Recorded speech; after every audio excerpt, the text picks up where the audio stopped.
É engraçado, parece que cada vez mais que a gente se ligava a uma versão do Homem-Aranha, mais eminente era o seu destino. Sempre mais um reboot. A gente cresceu com o Tobey balançando pelas teias em nossas infâncias e nos ensinando os valores mais puros de grandes poderes e responsabilidades, marcando os nossos dias em frente às nossas TVs. E a gente viveu um pouquinho com Andrew em filmes nem tão bons assim, mas feitos com bastante coração e boas intenções dos idealizadores, mesmo que o estúdio não ajudasse em nada. Até que em 2015, próximo do lançamento de Guerra Civil, uma revelação bombástica estremeceu o mundo nerd. A revelação de que finalmente o Homem-Aranha estaria no universo cinematográfico da Marvel. Eu lembro até hoje quando eu vi essa notícia, e inclusive tem esses tweets meus pirando com isso aí. Era como um sonho finalmente ver o nosso herói, que era figurinha carimbada de memes de como ele não fazia parte dos Vingadores e sempre estava separado dos outros heróis no cinema, enquanto todos eles estavam lá juntinhos. Mas finalmente viria Andrew Garfield no MCU.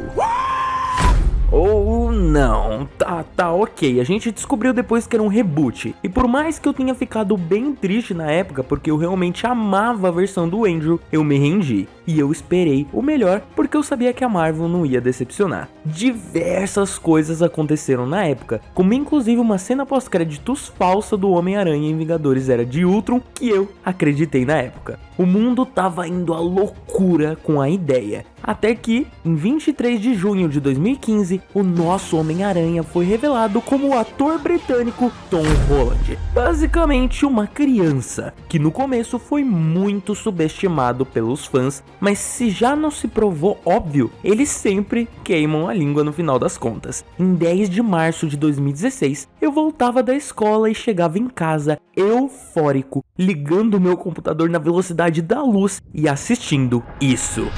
On the roof!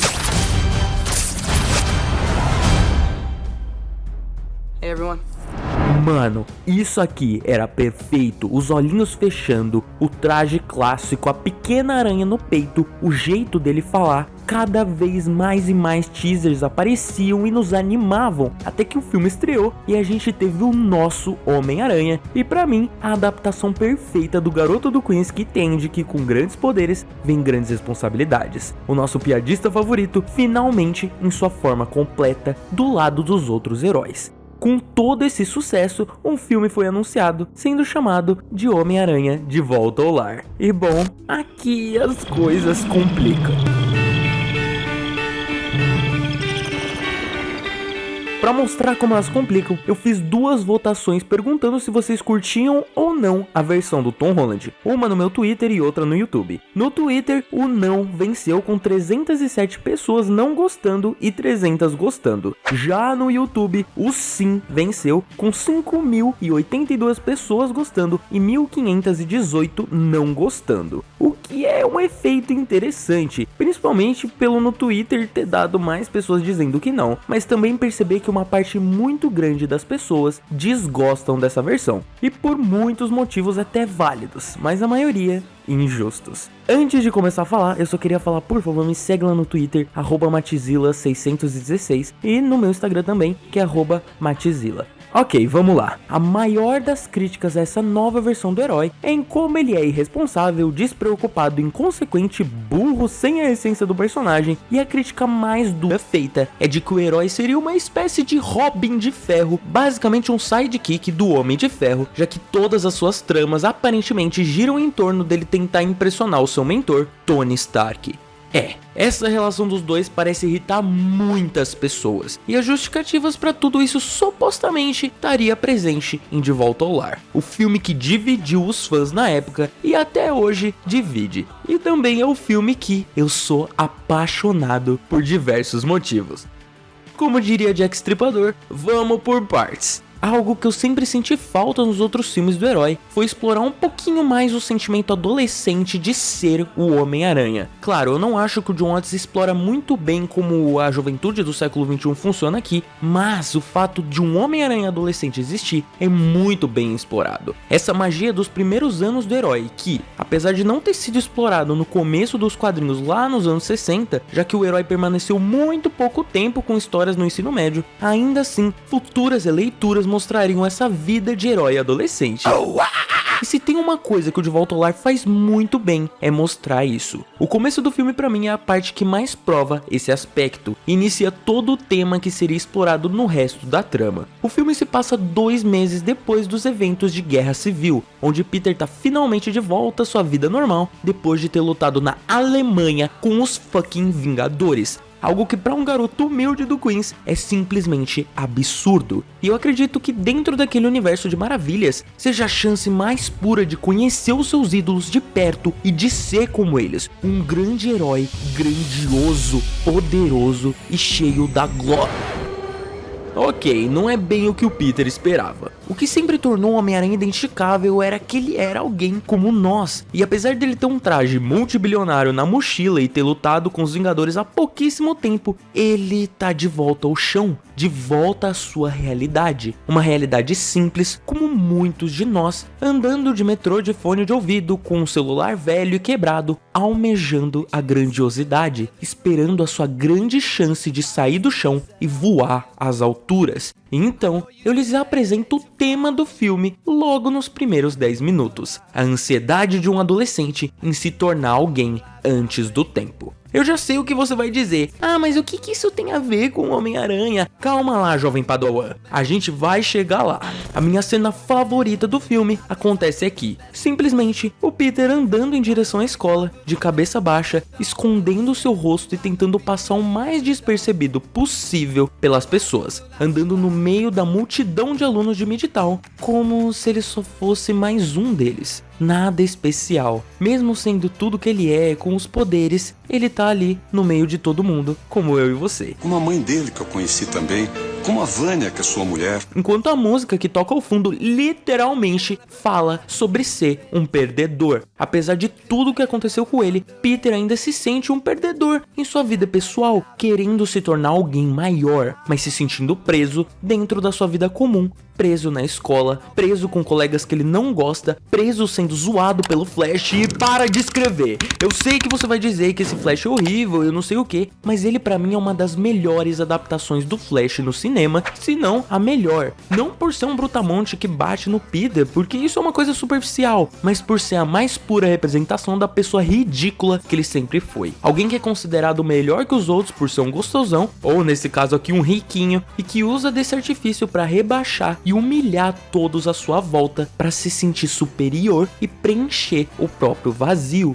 Todas as piadas ridicularizando o Flash no filme são mais situacionais do que propositais. De certa forma, só nós percebemos, só o telespectador percebe o quão ridículo ele é. Mas na cena da festa, por exemplo, em que o Peter é chamado de Pinto Parker por todo mundo na festa, demonstrando o quanto um jogo psicológico pode fazer com que um jovem claramente superior se sinta ameaçado pelo Flash, que é um cara inferior em diversos momentos. No século XXI, não é o mais forte que vence, e sim o mais influente. Cara, quem de vocês nunca se sentiu assim, pelo menos uma vez na vida, sendo humilhado e ninguém precisou te bater pra isso? E bom, quem nunca quis sair da escola e ser alguém? Quem nunca se sentiu vazio, pequeno em um universo enorme, com pessoas grandiosas ao seu redor? É muita expectativa.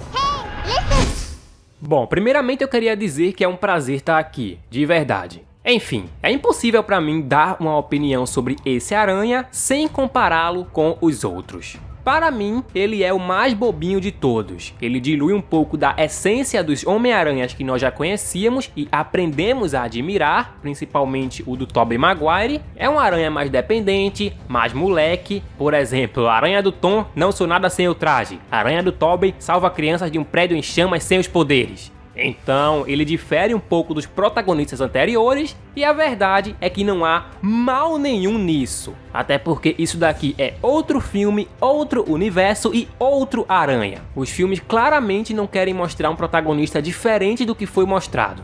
Eu até senti falta de um Peter mais maduro, mais gênio e etc. Porém, ele é apresentado ao MCU como um garoto que acabou de completar 15 anos, então acredito que o personagem ainda vai evoluir muito e ainda vai calar a boca de muita gente. Os filmes eu curto demais, cara. O jeito com que eles mostram o Peter aqui é ótimo, eles claramente dão mais foco ao Peter do que ao Homem-Aranha em si.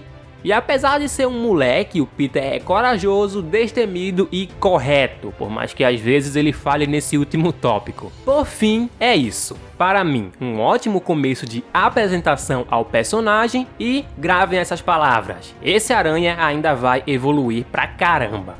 O que mais me admira nesse filme é que, diferente de muitos outros, a gente tem um conceito diferente de protagonista. Peter não se sentir especial e querer ser alguém maior faz com que ele seja o que chamamos de personagem ativo. Um pouco de aula de cinema pra vocês agora. Um personagem passivo é aquele personagem que durante a trama permanece estático, que se move pelo plot através de ações que acontecem com ele, mas não por causa dele. Basicamente, o personagem não faz nada, mas as coisas acontecem com ele sem que ele tenha que agir. Já um personagem ativo é aquele que força o plot a se mover com as suas ações, ou seja, tudo o que acontece no filme é por conta das ações desse personagem, porque caso ele não fizesse nada, o status quo permaneceria. Mas nesse caso, tudo muda por causa dele. E bom, aqui a gente tem Peter Parker, o nosso personagem ativo do MCU. Tudo, mas literalmente tudo mesmo que acontece aqui é porque o Peter decide agir por conta do seu desejo. Em momentos como o da festa, em que o Peter, ao invés de aparecer como Homem-Aranha para aumentar sua própria moral com os alunos, decide por conta própria cumprir a sua responsabilidade, sem frase de efeito ou pensamento ou nada demais. Ele só faz, ele simplesmente age. Ao invés de ficar ali por benefício próprio, ele decide agir e ele sofre as consequências por isso. Afinal, ele sair da festa para investigar o acontecido faz ele conhecer o Abutre e decidir ir atrás da fonte das armas, se tornando um alvo e, claro, passando pela humilhação de ter sumido da festa.